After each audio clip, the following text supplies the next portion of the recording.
All right, welcome to another fantasy football week on Bearski Film. Anybody who tunes in, we always appreciate it. Trying to be consistent about it this year, and then yeah, hopefully we kind of grow that audience over time. I'm back, Dave, and then Richie's back as well. No Landon this week. He's kind of like our guest speaker at this point, and just hopefully when we get a chance to speak to him, we always enjoy it. So whenever we get a chance, he'll join. But some days, so he cannot. So Richie, just kind of following our usual. How'd you do in fantasy this week? And what's I lost the league by 20 points where I had Caleb Williams and Cole Kmet started. So that decision kind of bit me in the butt. That sucked. And then I had, let's see, that was one league. This other league, I was trusting Jaden Reed. I lost it by 8 points. I just needed more in that league. And then another league came down to the last game, the Steelers versus the Giants, and Russell Wilson only got 13 points. I lost by 10. I was hoping for just a little bit more from Russell. So yeah, pretty poor week for me all around. I only won in one game out of my 4 leagues, so it's like I started the season extremely hot. Sad days. But and then I have what's his name, Mark Andrews on my bench, and so I've been keeping him. I've been stashing him, and he's gotten 3 touchdowns in the last 2 weeks. So I'm gonna start playing him most likely. So yeah. Sounds good. I mean, yeah, I usually feel like I'm just kind of talking about good news. I'm not doing great in one of my leagues. I'm like 5-3. That's pretty average. And then one of my leagues, I'm still 7-1. I keep beating the good teams. I keep losing to the bad teams. Don't really know what's up with that, but I mean, I'll take it. You ride it out as long as you can. My really crucial league, I am down so bad right now that I had to start DK Metcalf, who was out, and I still somehow managed to win that one. So I'll take that as a positive. I had the Bengals defense, which gave me -4 points as well, and somehow still pulled that out by like 6 points. So that one was by the skin of my teeth. Still scored like 148. Jared had James Cook, Kyler Murray, Marvin Harrison, Chris Olave. Pretty good performances from those guys. But otherwise, yeah, man, Thinking about Marvin Harrison now. I don't know what to think. He's a week to week, and he's still a rookie. So you kind of just ride it out as long as you can with him, and hope he performs. And you got to start him, I think. And for me, especially, because I'm tied to him with Kyler Murray, I'm basically riding week to week with. It's kind of a handcuff, but it's kind of not, because Kyler isn't necessarily dependent on Marvin as a fantasy quarterback. But when Marvin does well, Kyler does well. When Kyler does well, Marvin sometimes doesn't necessarily do well. So I'm kind of married to him, and I'm okay with it. I pretty much am dancing with the girl I brought. Everybody starting on my team is basically like my top 7-8 picks. So I think that's an incredibly successful fantasy football season when you can do that. So I have no complaints yet. Other than that, yeah, we can kind of move on to some waiver wire pickups, some strategies we're kind of applying, moving towards the dog days of fantasy football. I think this is where, unfortunately, I think some people tend to drop off when you're 2-6, 1-7, or even kind of like middling 500. And as the year goes on, I think most people just kind of understand that, especially if their money league is a first and second place winner league, they just kind of tend to doze off and kind of, go off into the ether. Because my leagues are dynasty leagues, I'm always invested, and I'm making trades towards the end of the year and all that kind of stuff. So I think that's what makes fantasy football fun. But for the casuals that kind of just, hey, I did an office fantasy league and I'm 0-6 or I'm 2-7 or whatever, they're probably going to be checked out by then. But that is what it is. The diehards are the diehards, and I think we're diehards. So right now, let's do some waiver wire pickups. So I know you were very intrigued, so I'm assuming you have some really good ones kind of like locked in the barrel. And I got some written down as well, but I'd like to hear what your thoughts are, considering, kind of your baby on this when you wanted to really talk about some waiver wires. What do you got for us? Well, Brandon did talk about Cedric Tillman, and I looked, and he was available in 4 out of 5 of my leagues still. So Nice. Cedric Tillman, definitely, people should be picking him up. There's a good chance he's on their waiver wire still because he only had one good week. If they have one good week, sometimes a lot of leagues just leave him there yet. They think it was just a flash in the pan. So if he's there, keep an eye out for him. Yeah, That's we my one. You want me to keep going or? oh, I just wanted to kind of emphasize the shout out for Brandon just because he did mention that that was his big call out of the week last week, and that is an absolute fact. He kind of pushed that issue really hard, did really well, and I think because Brandon is like a bit of a diehard like we are, and his league is full of smarter people, you got to start thinking a week ahead rather than the reactionary kind of stuff. Which sometimes when you're in like a casual office league and then you're playing with your tough friends, you're kind of like, man, what a difference this is, right? Like you pick up some guy in your office league, and then like you look at your hardcore league, and it's like 2 weeks ago that guy was picked up because somebody was reading the tea leaves. So shout out to Brandon.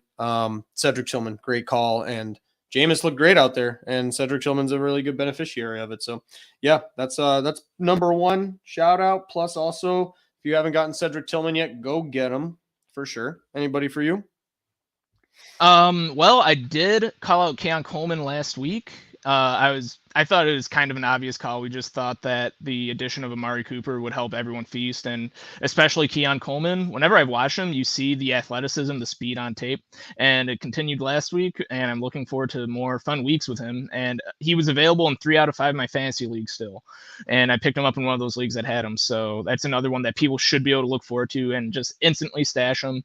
If you're in a salary league, put some money down. I put $15 down to pick him up out of 200, I believe.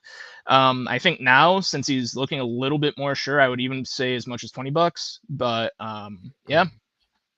No, I think it's a good call. I think what you guys were mentioning of just like even the distraction of Amari Cooper on the other side is really benefiting him. It's kind of mind blowing that he went as one of those. I don't know how early he went in your leagues, but I mean he was like probably a 6th, 7th round pick in my leagues.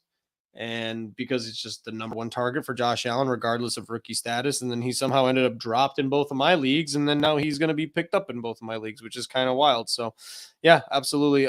Good call on Keon Coleman. And we kind of had that discussion earlier where we were just saying like, hey man, like, what do you think of this guy? Is it going to be a benefit? Is it going to be a hurt him kind of situation? And yeah, I think you guys were much more optimistic about it than I was. I just thought he kind of would suffer and Amari Cooper get the targets. But yeah, he definitely is a huge, huge add-on. So I got one for you, and just they're not that complex. But John Mechie is just the most obvious, I think, waiver wire pickup of this week. Stefon Diggs, I'm sure you've seen the news, but some people might not have, this morning announced with a torn ACL, out for the rest of the year. And that ball's got to go somewhere. And John Mechie is the only, I don't think he's huge I don't know his physical body, like his body stats. I'm going to look this up real quick. He's 6 foot 195.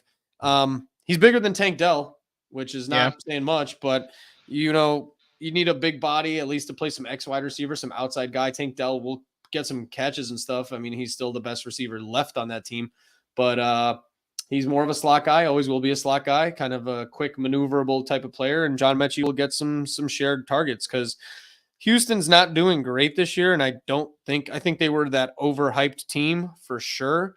But CJ Stroud's still good. They're still going to play every week. Their offensive coordinator, Bobby Slowick, turns out to be a pumpkin. But the ball's got to go somewhere, and CJ Stroud's probably going to go for 200 every week until the rest of the season. And sometimes in fantasy football, you just got to say, hey, the ball's got to go somewhere. Offenses don't just die every week. Somebody's going to produce 100 yards somewhere, and John Mechie's going to be the beneficiary of that. So I think that's just like, if you need a starting wide receiver for next week, you can easily pick up John Mechie and just start him.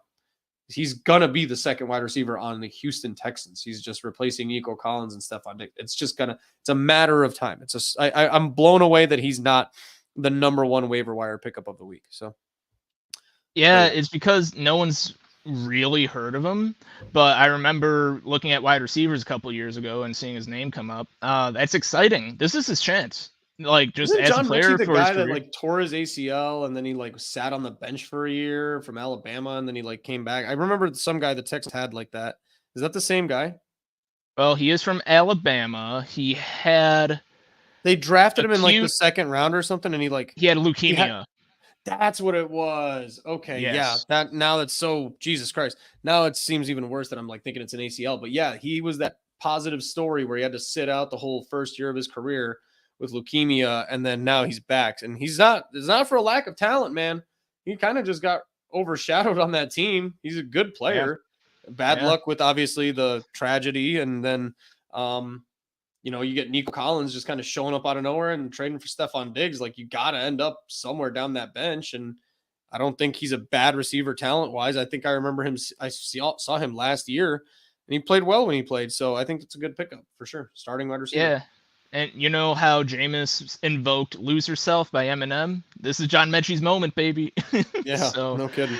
Yeah. Yeah. Anything else for you? Next one? Yeah.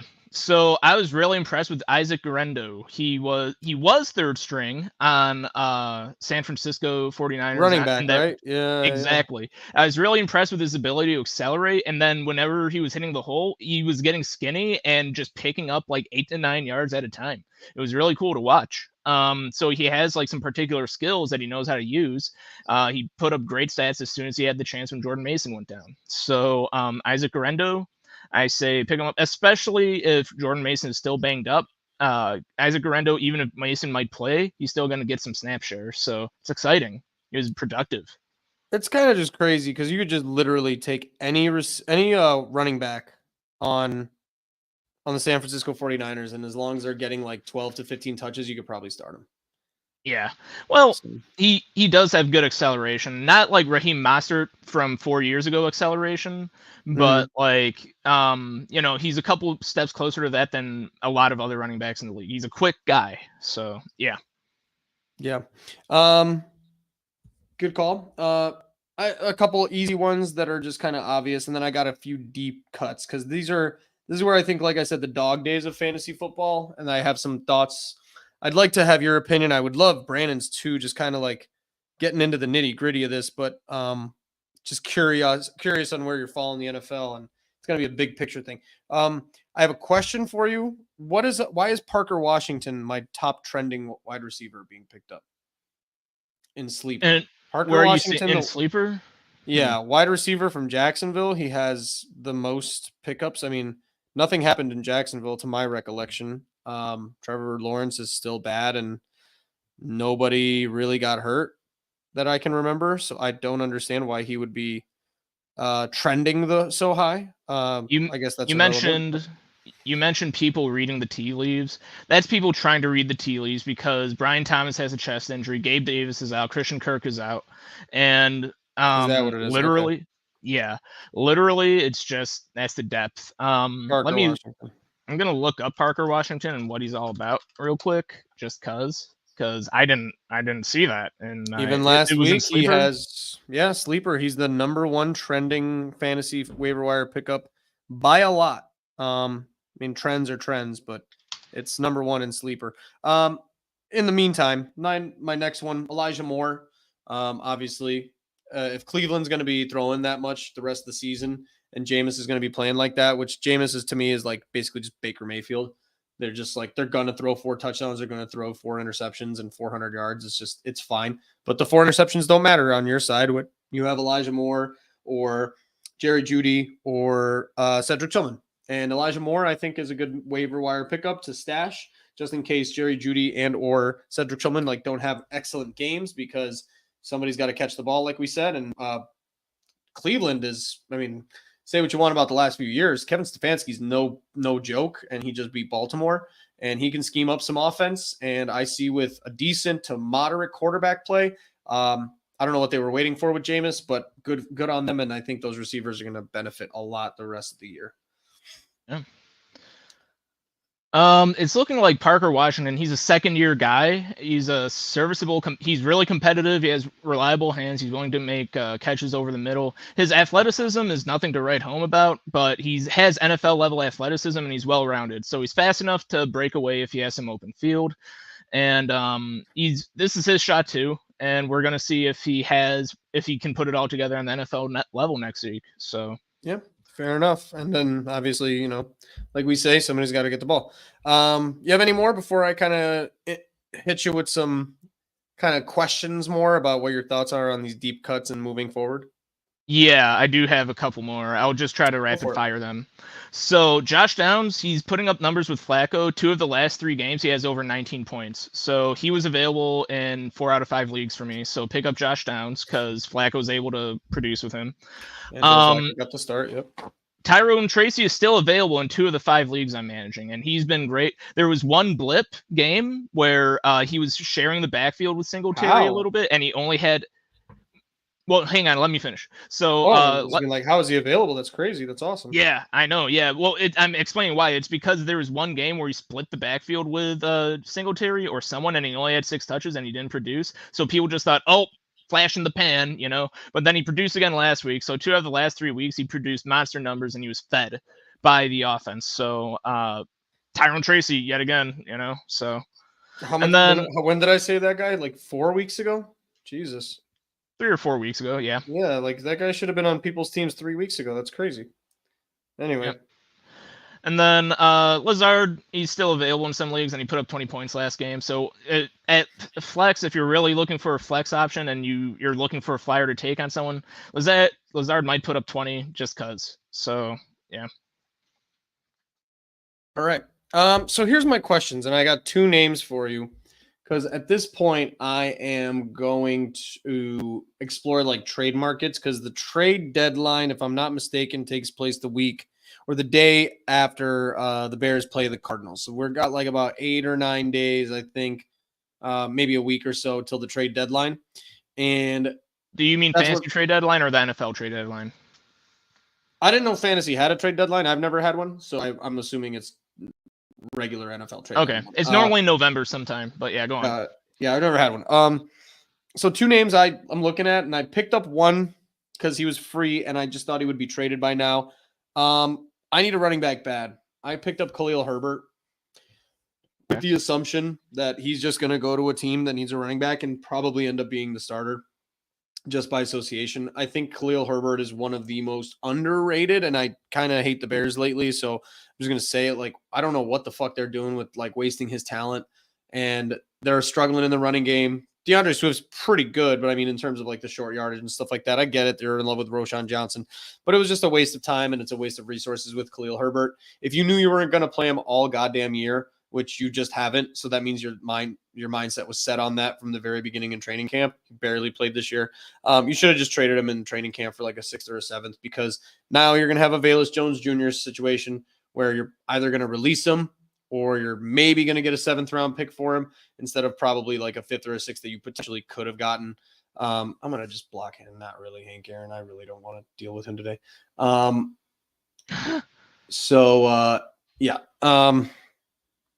Yeah. So Khalil Herbert just kind of like wasting space, wasting time.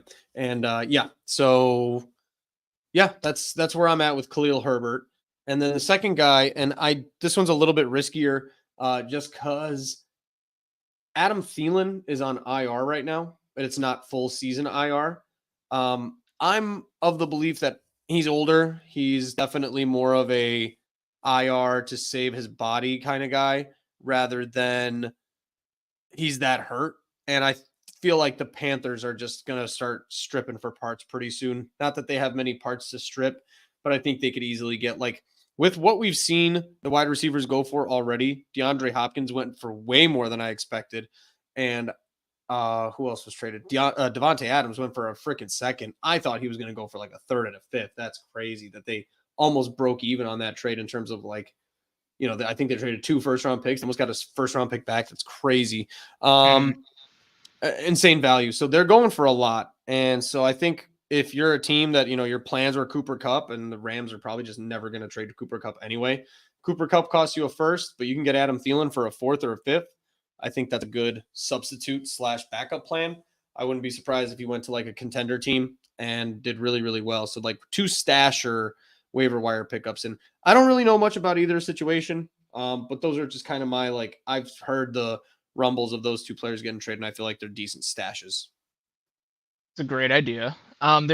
So Khalil Herbert, I feel, this is my feeling, just knowing the Bears and their regime and everything. I could be wrong. It's just a feeling. I feel like they're just going to keep him in case one of their other guys gets hurt, and they're just going to keep him there and not trade him. That doesn't That's really it. make sense because haven't they benched that he's a healthy scratch for 3 straight weeks? Do you do that Yeah. with guys that you're gonna like ride the bench on? Well, who else is behind our two guys, Swift and Johnson? Who else is there? No, I mean you are correct in the sense of the Yeah. logic, but I just don't feel like the vibe of that is. I don't understand it. Are they just running 2 running backs every week? I haven't even looked at that depth chart week to week.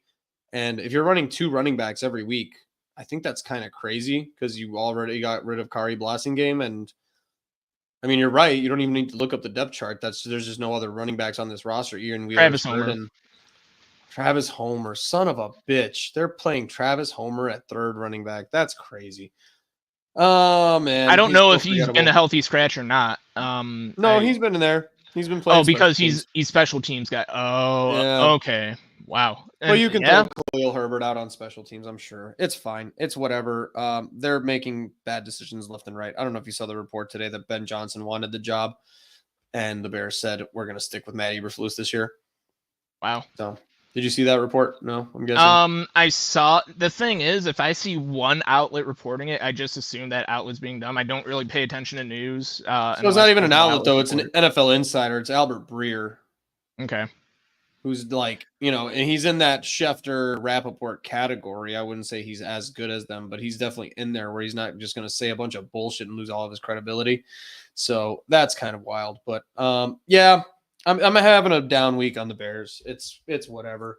I'm sorry, buddy. That sucks. It's Because I know cool. you were calling for this. You were calling for this weeks ago. You want Ben Johnson. I know you do. I'm sorry. That I sucks. do.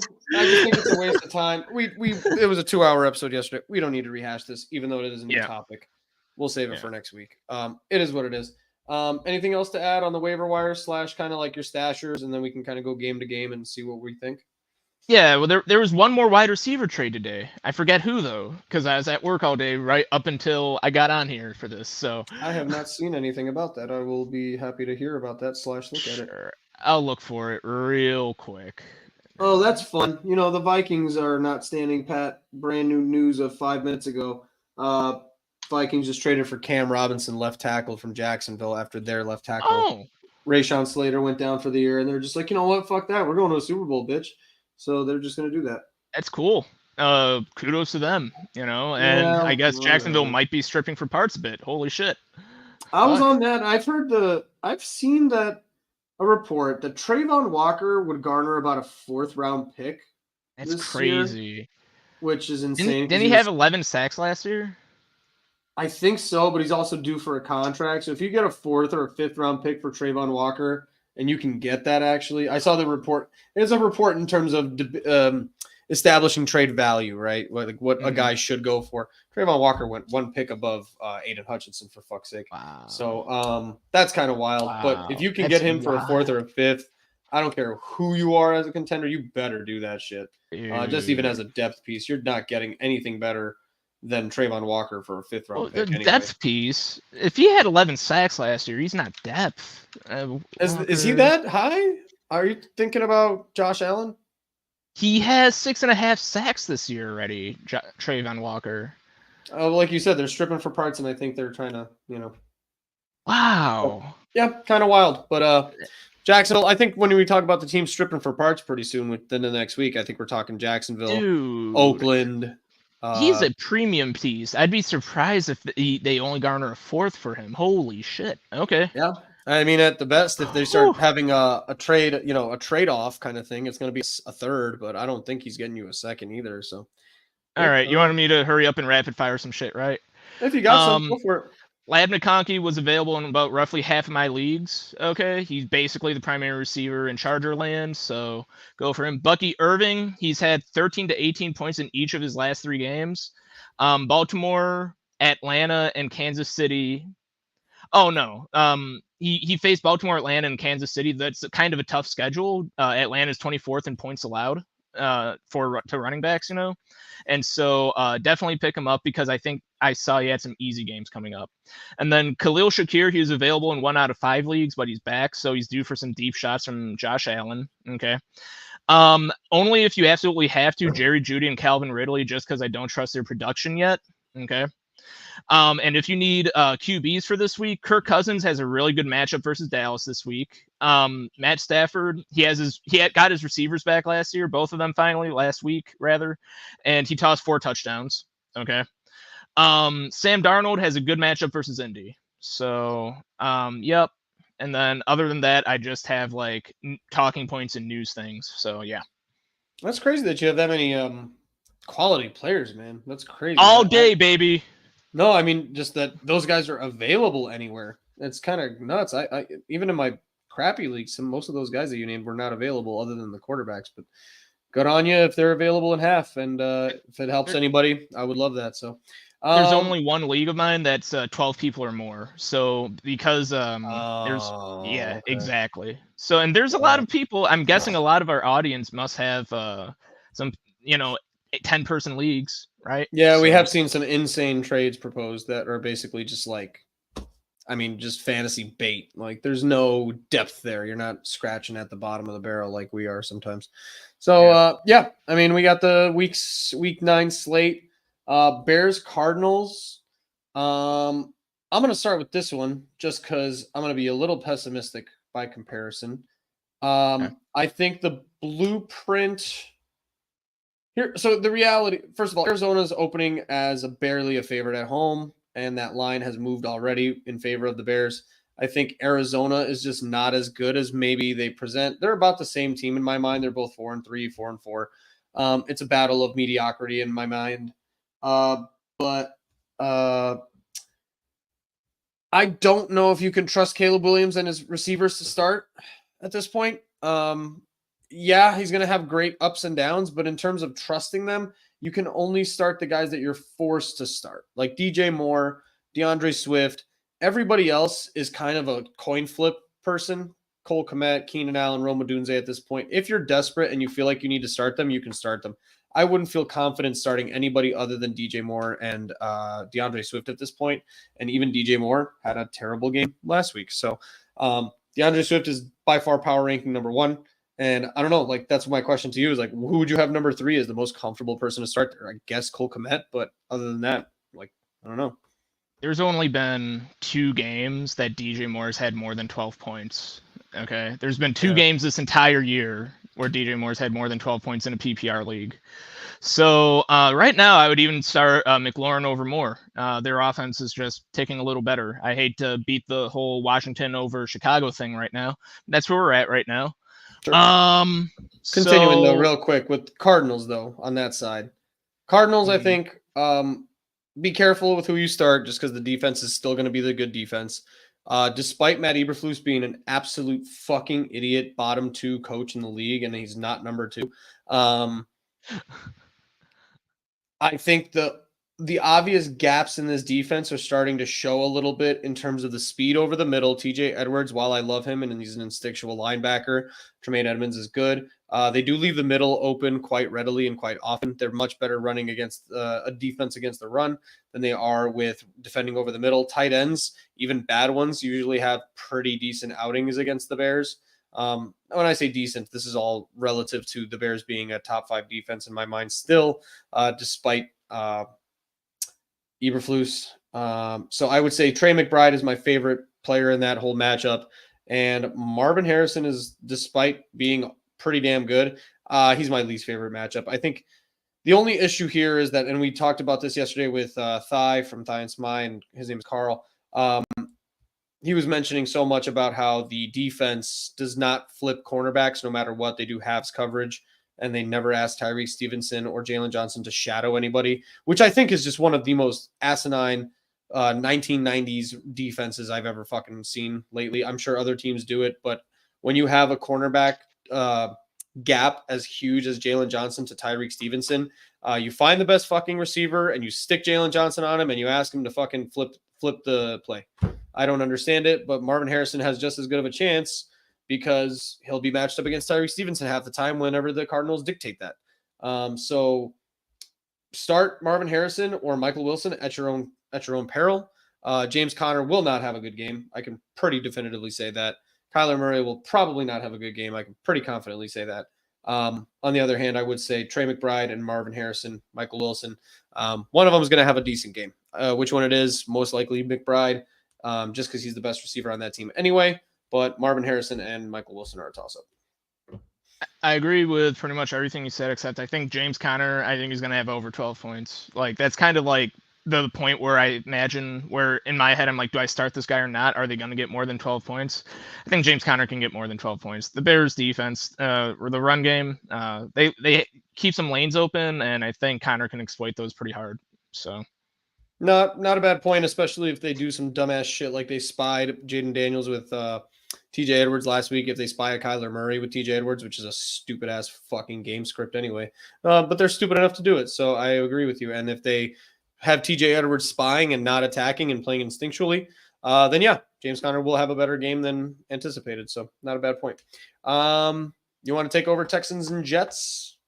Texans and Jets. I've had enough fun beating the shit out of the Jets verbally, so you go for it. Well, I've been waiting for the Jets to get their shit together. It hasn't happened yet. I still believe in the personnel that they can do it. But who the hell is coaching the Jets now since they got rid of Saleh? Is it fucking Hackett? Defensive coordinator or something? No, it's not even Hackett. Okay. It was like the DB's coach or something. I forget his name. If you're you're irrelevant, dude. If you're playing anyone on the Jets, you're taking a flyer. Breece Hall is probably the most reliable option because he still chewed off 20 points immediately after they fired Saleh. But yeah, just you're taking a flyer. You're out of options if you're playing Aaron Rodgers or Devontae Adams. You're really just flipping a coin. And in one of my leagues where I have 4 injuries to wide receivers, I am forced to possibly play Devontae Adams. So it's tough. Life is tough, whatever. It's just like I'm really flipping the coin. Hopefully they get their shit together and Adams gets a tutty this week. So, yeah, that's the Jets. Mixon's been a badass. So, fuck yeah, Mixon. Stroud has actually not done so well the last 2 games versus Green Bay and Indy. So, but I think he still plays Stroud, even if, because he's CJ Stroud, he still can be a top 10 quarterback any week. Even without his weapons now, you would say? I think so, personally. Okay. I think he's good enough. Well, I mean, we're going to see. You're right. That's a very valid point. That's a very valid thing to be concerned about. But wide receiver wise, they're relying on John Mechie, like you said, Tank Dell, and Robert Woods. So, and Xavier Hutchinson, who's this guy? They've been playing him this year, but he's been getting 1 to 3 targets every game. So he gets a chance this week too. So really, the top guys are the running backs in those games. I wouldn't rely super hard on anyone else. So yeah. Hey, Kami Fairbairn. Yeah. I've been starting him all year. It's also a Thursday nighter, which everybody who's banged up is going to stay banged up. Jets are favored by 2 because they're at home, which basically means that nowadays Vegas has taken that 3 points they usually give to the home team. They don't do that anymore. I would say it's like a 1.5 to 2 point favoritism type of thing. So it's basically an even toss up. Jets fucking suck. I don't know what you see. I think Aaron Rodgers is so washed up. I think Tom Brady and LeBron James has broken our brains towards old players. And the dude's just 40 and he's just old and he's bad. And I have no faith in that team getting it together. I think that's a team that if they had any balls, they'd start selling. They have so many pieces they could sell and start rebuilding, but they're not gonna. And they're going to hold on to these terrible contracts and Aaron Rodgers for another year. And they're just going to set themselves back 5 years. But that's a Jets problem. Texans wise, like you said, the running game is going to be strong. The Jets defense is pretty good too, though. And I would not feel comfortable personally starting CJ Stroud. I think I see like a 150 to 185 game on the horizons for the Texans. And if they do win, it's going to be a rock fight on Thursday night on a short week with 2 shitty teams, which are traditionally unders and rock fights anyway. So that's where I stand with that. But Cowboys, Falcons. That's a pretty fun one, actually. Both defenses fucking suck. This over-under is 52, and I think it should be higher than that. I think start everybody that you would like in this game. Falcons have absolutely no pass rush. Cowboys are still injured and awful on defense. I think literally start everybody that I can think of. You should start Rico Dowdle, despite the fact that he kind of sucks. Khalil Herbert to me is a absolute start and trade You mean to Darnell Mooney? Dallas. No. I'm saying Khalil Herbert needs to be traded to Dallas and start immediately. Okay. I think he's from Texas anyway. That'd be like a perfect match because Rico Dowdle. Do you want to take a wild guess at his season total for yardage without looking? I would put I would say 270. Really close. Nice job. 246. Insanely low. 246 for the season. No touchdowns still, but you should still start him. He's pretty good. He's like their only their 3-down back kind of thing where they can actually flare him out and he's a pass catcher. Start CeeDee Lamb. Start Jalen Tolbert. Start Jay Ferguson. Start Dak Prescott. They have no pass rush. Start Kirk Cousins. Start Bijan. Start Tyler Algier at this point because he's just spelling really, really well. And start Darnell Mooney and Drake London and Kyle Pitts, actually, because all of a sudden Kyle Pitts is being used really, really well, and he's kind of getting confident, despite the fact that anytime that happens in the NFL, have you seen that play where people fucking start to let go of the ball before they cross the end zone because they feel cocky? The Deshaun Jackson bullshit. Anytime that happens in the NFL, if it's a coin flip, I say 99 out of 100 times you need to say that's a fumble. Because fuck that. It's the NFL. Cross the plane. Jesus Christ. Also, I'm pissed because that lost my parlay. It sucks. If they just didn't give them that touchdown and the Falcons still won, I would have had Tampa covered by 4.5. I would have won a couple shekels on that. Fuck that shit. That's bullshit. Hey, David. And they reviewed it and it was actually accurate. Yeah, I saw the chat. So we got not sure who to start this week. Any advice would be amazing. Thank you. Half point PPR league. Need a wide receiver, 2, and a flex. BTJ, help me out, Richie. BTJ. I'll look around. Tank Dell, Devontae Smith, and Alexander Madison. BTJ. I'm trying to think of who ends in TJ.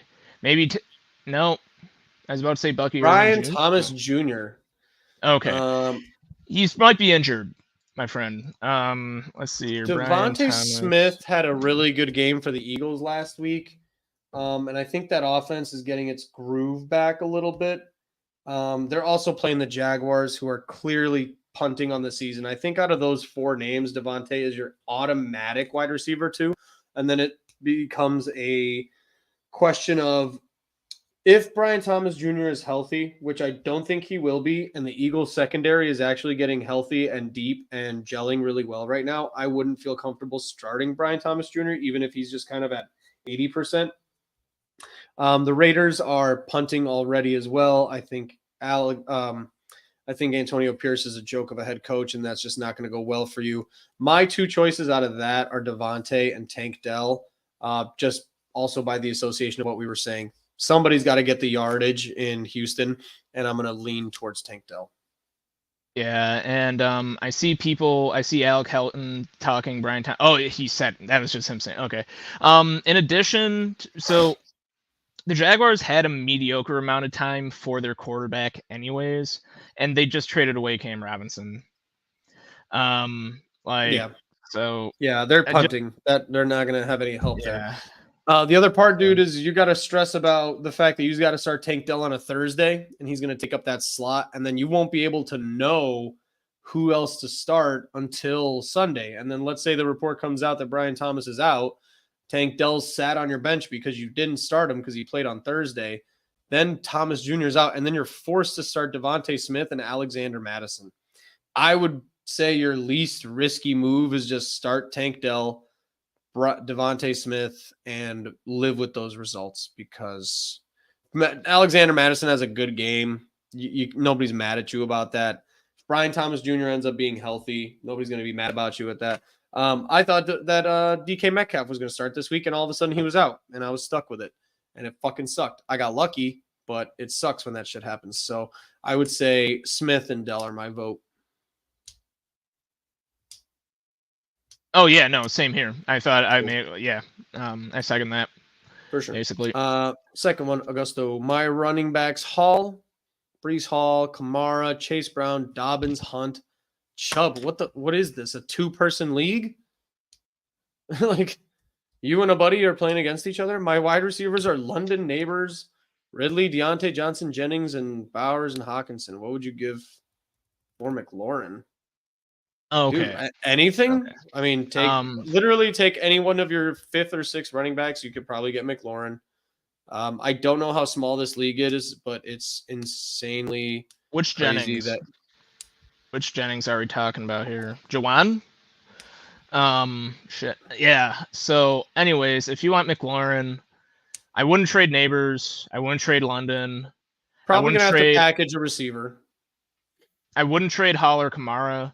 Basically, anyone else there, if I would give one or two of them for McLaurin, basically. If you could package like Juwan Jennings and Nick Chubb, do it. Yeah, let's see if did Nick Chubb do anything last week? He's been getting touches. Nick Chubb's been getting touches. It's just he hasn't been producing that much yet, and I don't know all the details as to why. But yeah, man, congrats on having Bowers and Hawkinson. That's dope. But yeah, basically you have 2 untouchable guys for running backs and wide receivers: London, Neighbors, Hall, Kamara, and I'd be okay with packaging any 2 of the other guys for McLaurin. So other than your tight ends, I like your tight ends. Don't touch your tight ends. If you have that in a 10-man league, congratulations. That's really good for a 10-man league. So yeah, I hope you're undefeated because it's crazy. And by the way, Terry McLaurin might be aiming low. Like you should package maybe some of those mid-level guys and just get like a stud. Because find a player of a losing team, find like a top 5 receiver, and like start shifting your expectations a little bit if this is a 10-man league. Take Juwan Jennings and like Richie said, Kamara's untouchable, I guess. Breece Hall's untouchable. Chase Brown is I tried trading for Chase Brown this week. He's going to be on the rise. He's going to be a strong finish to the end of the season. J.K. Dobbins ain't going anywhere. Kareem Hunt ain't going. Maybe Kareem Hunt sell high. Because when Isaiah Pacheco comes back, he'll be like a 3rd down back.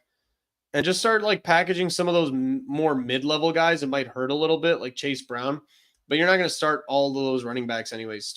Get Chase Brown off your team with like Deontay Johnson and get like, I don't know, dude. Like, I don't even know who the top receivers are this year, but like you could probably get somebody pretty high up there, aim a little bit higher than Terry McLaurin. So that's just my suggestion. But if McLaurin's you can, been on the rise. I think so as well. Yeah, he's been more consistent this year than any other year, and that just goes to show what a good quarterback can do. Yeah, I think McLaurin's okay. Like he's been getting like 20 points a lot of weeks, you know. So I know David said you might want to aim a little bit higher. That's never a bad advice, but if you really want McLaurin, which I would too if I were you, I would, yeah. What was I saying? So anyways, the trade that we missed earlier, Deontay Johnson to the Ravens today. Really? Yeah. From the Panthers? Yeah, that was like 6 hours ago, 5 or 6 hours ago. Yeah. Oh, that's the Ravens. Interesting. And I think that does help. That is a little improvement at wide receiver. I like Zay Flowers, just think Deontay Johnson is very complimentary and offers more of what typical wide receivers offer. He's your X, yeah. He's your X or your Y. Yeah, those are good. Yeah. Let's make it a little quicker. We've been talking about the first 2 games a little too much. We got Dolphins, Bills. Any comments or guys that you can I think the Bills are more interesting, but actually both are kind of interesting. What do you got on the Dolphins, Bills? Yeah, Mostert had 2 touchdowns on like 4 touches or something last week. That was kind of weird. A-Chain is back, so it's kind of a Detroit situation where last year they produced together just fine. I guess Tagovailoa is back. He threw for only 100 yards last week. No, he threw for 234 yards and tutty last week, so that's not bad for return action. Tyreek Hill, I think you're okay to start feeling better about Miami, but they're 2-5 right now. I don't know if they're going to be sellers at the trade deadline. But anyways, this has the makings of a shootout. I think they're going to play for that day, and I think you can be comfortable with the typical guys that you want to play on either side of the ball. So yeah, I agree. Yep. I think you can feel good about anybody you've been starting on the Bills, including Keon Coleman. I think you can kind of go up there. Do you think Deontay is better now than the Ravens or the Panthers? You are significantly upgraded by staying on the Panthers. While that ball is going to be spread around, you might not see the stats dramatically increase over the next 2 to 3 weeks with Deontay Johnson. Long term, he's going to be more reliable, obviously, with Lamar Jackson as just like a flyer. But then now the wide receiver room is deeper, including Mark Andrews and Isaiah Likely. It doesn't change his value all that much. I know you giggled, Richie, but when you kind of analyze it overall, you're taking a guy who was like the clear number one in Carolina, which even in Carolina, the number one is a number one. And now you're kind of putting him as like a 1/2. Plus, he needs to get the rhythm down with Lamar and figure things out. He'll have great weeks and he'll have irrelevant weeks. But it doesn't change his value much. But long term, I would say it gives him a good like 10 to 15% boost in terms of production and availability. So I would say it's an upgrade, but not as much as you would think. It's that little bit that makes you happy, because 3 of the last 5 weeks he had over 19 points, and then the other 2 weeks he had like 5 points or less. All right, so like it's less of a coin flip now. He's going those like weeks where Not for the only next got few like weeks. He just got there. yeah, right. But it was early in the week. It was done today, you know. So I would estimate he gets like 7 points this week. They're gonna find some place to work him into. I'm just happy because I have Deontay Johnson in like 3 leagues, and it makes him a little bit better. That And is just great. that little bit, yeah, just that little You bit see that better. Ravens logo instead of that Panthers logo is going to make you feel pretty good. Yes, and Lamar Jackson has advanced as a passer too over the last so many years. He's been getting better, and this is exciting. Like, I'm not saying for Deontay Johnson owners specifically, but as a Ravens fan, I'd be happy. Oh, Just yeah. get that offense a little bit better, you know. Yeah, for sure. And they got him probably for the cheap comparatively. So, yeah, with the Dolphins game, I feel like anybody you were sitting with the Dolphins, you might be able to feel comfortable with starting them again. Tyreek and Jalen Waddle, if they've been riding your bench, which is very realistic nowadays. At best, they were your wide receiver 3. You should feel better about starting them. The running backs, the situation doesn't change much. With the Bills, Keon Coleman is definitely a pickup and then play if you haven't been starting him. And then anybody on the Bills that you've been starting, you're not changing your mind anytime soon. So we're going to keep that simple. Raiders Bengals, I'll start with that one. Raiders are a dumpster fire and they're only going to get worse. The Bengals, I think, are also pretty much done for the year. They're not going to quit just because they have this stupid air of mystique about them where they start slow and they're still in the hunt and whatever. They're going to keep playing well. Joe Burrow's having a great season. Jamar Chase is like a great bet any week for a touchdown. He's got 7 touchdowns on the year. Good for you. But everybody else is just kind of mediocre as fuck. T. Higgins, Gesicki. I think Chase Brown is going to be a great end of the year running back, in my opinion, just because I think once they are out of the playoff hunt, they're going to start running the ball a little more and passing a little less, which they're going to be out of it soon. Trust me. They're not that good. I don't want to hear much more about how Cincinnati. Oh, are you're advancing through all the games right now? Is that what No, it's still the same one. Raiders and Bengals. You so said yeah, hunt? that's Which hunt?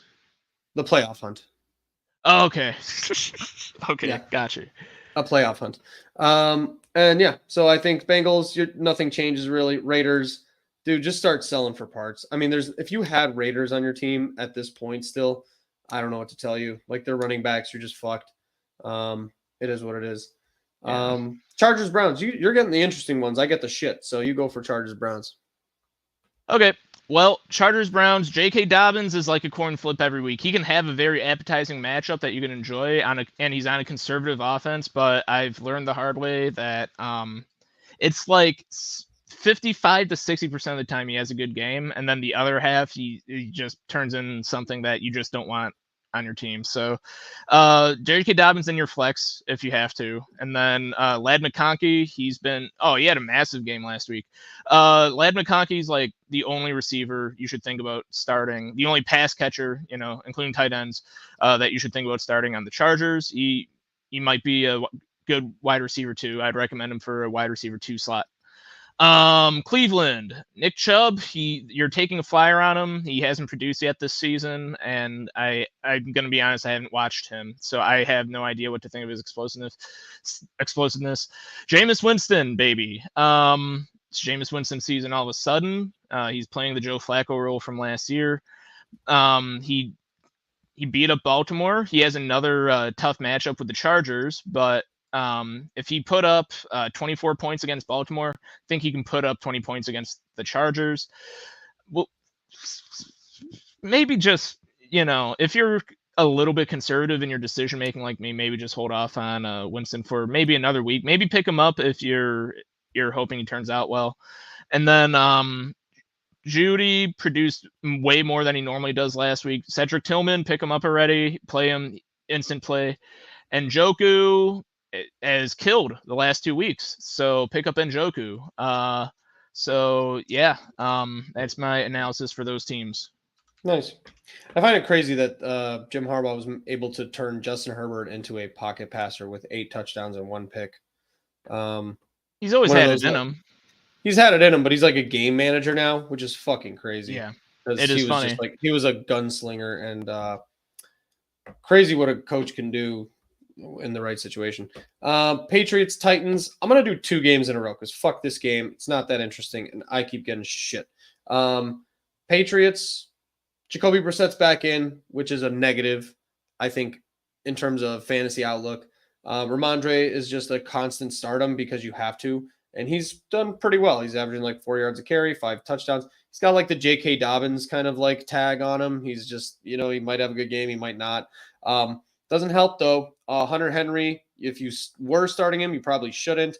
He was having good games under Drake May, not under Jacoby Brissett. You should probably cool off on that.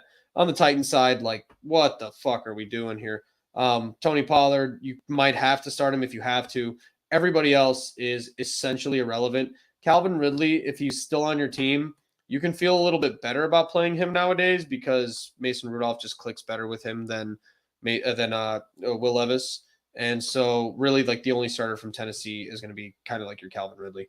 I'm going to take 2 in a row. I'm going to get Commanders and Giants because I get to talk about something interesting. Commanders can suck my balls, but you still have the same team players that you should be starting. Daniels is an auto start. I don't care if he's got ribs. It apparently doesn't matter.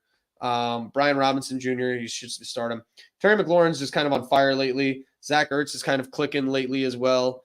Zach Ertz, the ageless wonder, I think he's like 35 years old at this point. That's crazy good for him. And that's about it on the Commander side. On the Giants side, definitely keep starting Tyrone Tracy. I don't think Malik Neighbors is scheduled to return anytime soon, is he, right? Or did he just play? Oh, he just played last night. Yeah. Okay, he played last night. So Malik Neighbors did not have a great game. He was targeted 13 targets. He had 71 total yards. But, you're rusty off your first game. So get back on the Malik Neighbors train. Start him every time. And Tyrone Tracy. Those are really your only 2 major starters on that team. Devin Singletary is dramatically decreasing in carries, and I think they kind of are leaning that way towards the end of the season. You get stuck with Saints Panthers now. Haha. That's funny. Mm-hmm. Let's see here. So shit. Chuba Hubbard, he's been good. Yeah, but the last 2 games he's fallen off. Yeah. Last 2 games he's fallen off a little bit. Beware of him. Saints, you can start everyone who you've been starting. It looks like David Carr is practicing ahead of this week, and David Carr was not playing terrible. Derek Carr. Well, I said David. That's funny. So he's better. He's an upgrade. I still wouldn't play David Carr over your other QBs right now, though. Derek Carr. Yeah, I'll get there. If you're really taking a flyer because they're playing Carolina, you could play Derek Carr. Olave kicking ass, play Olave, of course. Let's see, Juwan Johnson, their tight end, very mediocre, and stay away from him. They don't really have tight ends over there that are ready to go. Xavier Legette, he had a mediocre game last week. He put up 13.4 points in PPR leagues last week, so maybe he's coming along. I just if you have a Panther right now, just think 4 times before starting them. Mm-hmm. Chuba Hubbard's probably the only guy safe to start. Not even safe, but like if you had to, that's the only one you should. You have to be drowning at that position to play Chuba or Xavier Legette, Agreed. So hopefully you don't have to play Andy Dalton. Dude, I think the outlook, well, I don't think Andy Dalton's playing, is he? Because Bryce Young played their last game. Right. You got it. So I think Panthers are just a dumpster fire. Don't even play any of the players unless you have to play like Chuba at like running back 3 or your running backs are on a bye. On the other hand, I think Saints are not good, but everybody does incredibly well against the Panthers. I think they are a bad team and they don't want to be there. Start everyone against the Panthers. If your team is playing the Panthers, honestly, like if you also need a flyer on defense, always get the defense that's playing the Panthers. I think they're And bad. I made a mistake because I didn't even mention Kamara. That's an instant start, obviously. I skipped him because I thought it was obvious enough. But yeah, instant start Kamara for sure. Yeah, that so. is. I get Broncos Ravens. Broncos are 5-3, dude. Isn't that a bitch? They're keeping it together. That's good for them. Isn't that crazy? Yeah. Javonte Williams had a good game 2 weeks ago, like a really good game. So that's exciting. I don't know if there's anybody on that team worth starting. They're just going to be coached well, and they're just going to kind of push their way through against bad teams. I don't think that this team is going to be any competition for them. The Ravens are pissed off. They're going to absolutely steamroll them. I think they're going to send a message, and their matchups are not great. So on the Broncos side, don't really start anybody unless you have to. Cortland Sutton and Javonte are the only exceptions. And on the Ravens side, I don't know. The Broncos are just scrappy, so statistically they might not be great, but anybody that you're gonna start, you should. I would say the Deontay Johnson thing is awesome, but it wouldn't scare me from starting any of the receivers yet. I think if we see anything out of Deontay Johnson, it's going to be like maybe 2 or 3 catches. It's not going to be any type of him taking over a position and limiting his teammates towards catches, but not much to add on that Ravens team. It's going to be exactly what you expect. So I think, yeah, go for it. I feel happy about Zay Flowers. If you have Zay Flowers, be ready to play him. So I think that opens it up for him the same way we kind of were talking about Keon Coleman. I'm not going to be convinced of that again, where I think that a guy is going to remove targets. I think it opens things up for Zay Flowers, if anything. So I'm with you there. You get Jaguars, Eagles. I get the Jaguars and Eagles. Okay. Yeah. So all right, you're stuck with Jaguars. Lawrence just lost Cam Robinson. You lost Cam Robinson. Tanks Bigsby had like 2 forgettable games in the last 3 weeks. More than forgettable that you shouldn't be happy about, but he's still probably your best chance here. Etienne's done jack shit. Let's see here. D'Ernest Johnson, not so much. Brian Thomas may or may not play. If he ends up playing, flex him if you can. Like I mean that as for expectations for his point totals. Like I would like you hope he does well. I'm not saying he will do well. Evan Engram, he's been more than mediocre. So gosh, it's just I don't know if they're selling for parts if they keep trading dudes, how that's going to affect that team. But they're on the downswing. I would expect a little downtick in production from everybody if they traded away Cam Robinson. And then the Eagles, everyone you normally would. Jalen Hurts, Saquon, A.J. Brown, Devonta Smith, all killing it. They're going to keep killing it. They're going to have a fun time against Jacksonville. You should have a fun time if you have them on your team. Dallas Goedert, play him if you have to. So, yeah. That's my analysis for them. I'm with you. Yep. I think the Jaguars are going to be quietly catastrophic moving forward. Also, I think they're going to be Panthers level bad. I think I don't understand what they're waiting for with Doug Peterson. Maybe the NFL is just done firing head coaches in the middle of the year for some fucking reason. But I like to see it. So I get Packers Lions. Hello, Dan. Sup, boys? Sup, Dan. Yeah, Packers, Lions. I think the Lions are going to really dick swing this week and show why they are the number 1 seed in the NFC. There's above everybody else in the NFC North. Packers are good. They're well coached. They are what they are. I'd like to think they're going to keep it competitive just on schematics. But I think the talent level is really what starts to show for the Lions this week. Start the Lions high, all the players, all of them. Packers, you just have to find out if Jordan Love is playing. If Jordan Love is not playing, bench all of his receivers. Malik Willis is going to get absolutely annihilated by the Lions, and you can start Josh Jacobs because somebody's going to have to get the ball, and they, for some reason, scheme up Josh Jacobs really, really, really well. When Malik Willis is in the game. So run him, and I would say that you're going to feel a little bit better about that. Dan, we were talking about it for quite a while. Yeah, Cedric Tillman is absolutely a pickup. Great call on that one. It's definitely pick him up. James said 400 yards and 4 touchdowns. I don't see that slowing down, especially when they did it against the Ravens. It might slow down a little bit. Everybody gets that new week, new team kind of shock. But yeah, I would say you're good on that. Yeah, pick up Cedric Tillman. Richie, I'm going to take the next game, and I'm going to give you the last two because you get 2 bangers to finish it off, and I'm going to take this shit one. Rams. Can I add Seahawks. something to the Packers? Yeah, go for it.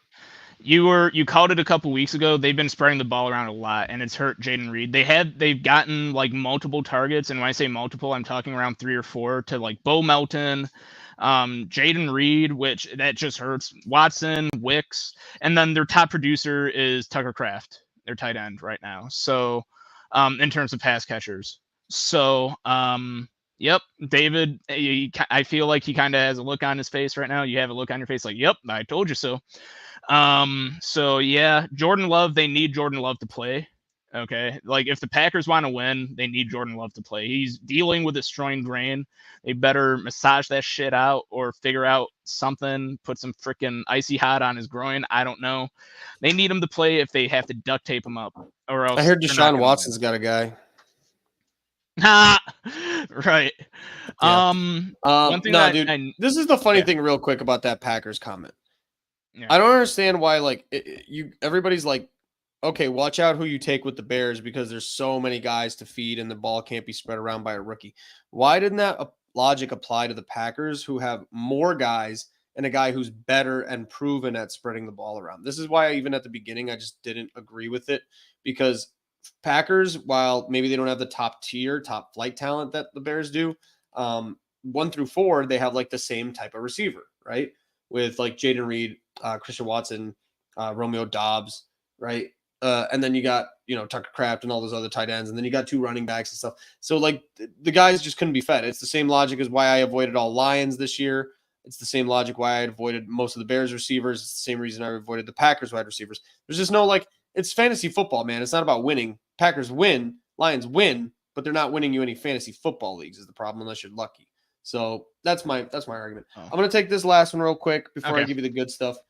We could keep talking about I could keep talking about that forever, but we got to get the show going. So I understand. Yeah, we're wrapped up. I got to head out after this, but Rams Seahawks, I think this is a good shootout in terms of fantasy.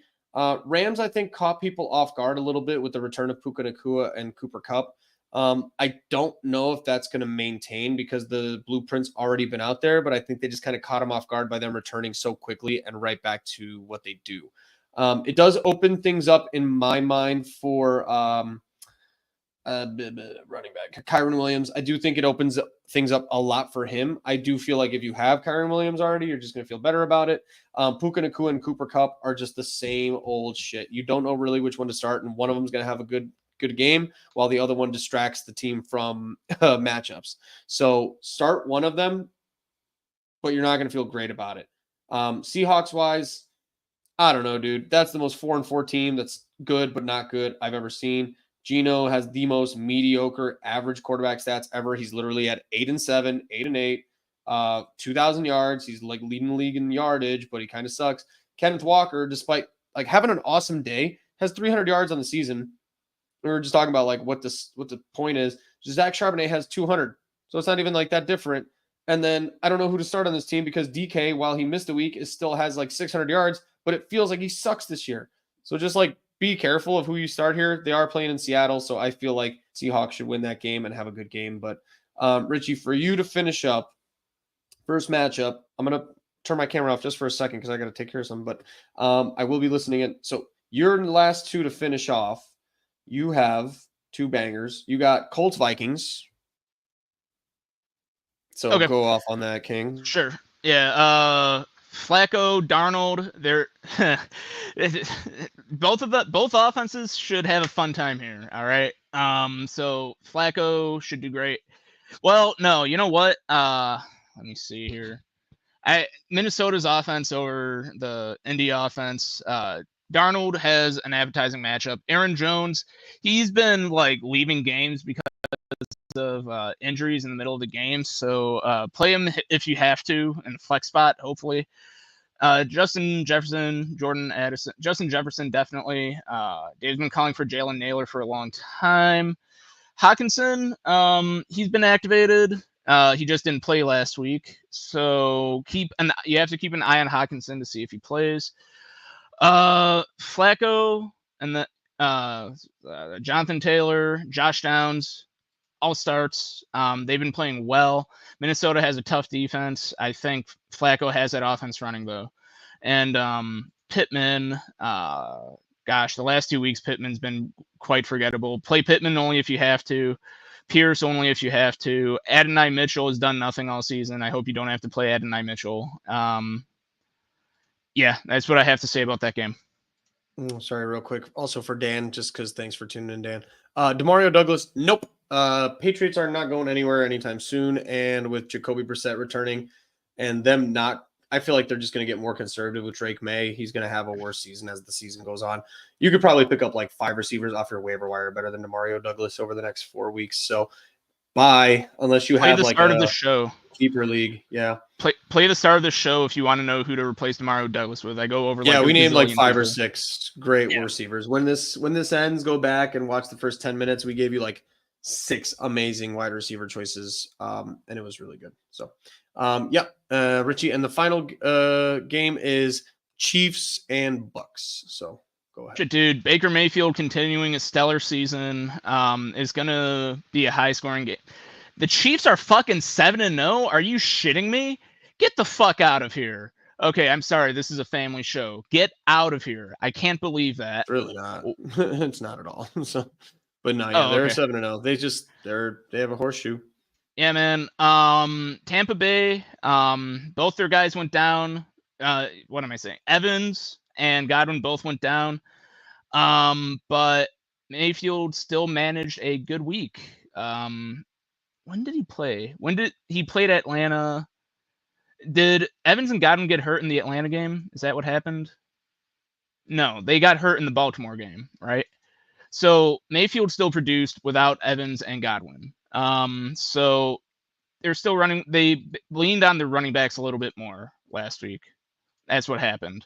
So you can feel really good about Rachaad White and Bucky Irving. Jalen McMillan, he got a ton of targets last week, so maybe they're on the rise. Sterling Shepard caught 3 of his 5 targets. That's not bad. Cade Otton, he's putting up crazy numbers right now. So that's another tight end that this year there's a tight end drought. Cade Otton is a drink. So yeah, Kareem Hunt for the Chiefs. He's been getting those bell cow carry numbers. He's getting over 20 carries a week. So play him. That's the only running back you should be looking at on the Chiefs. Patrick Mahomes, there's better quarterbacks out there, but if you have to play him, you can play him. DeAndre Hopkins, we was just traded for last week. I'm going to expect him to start producing soon.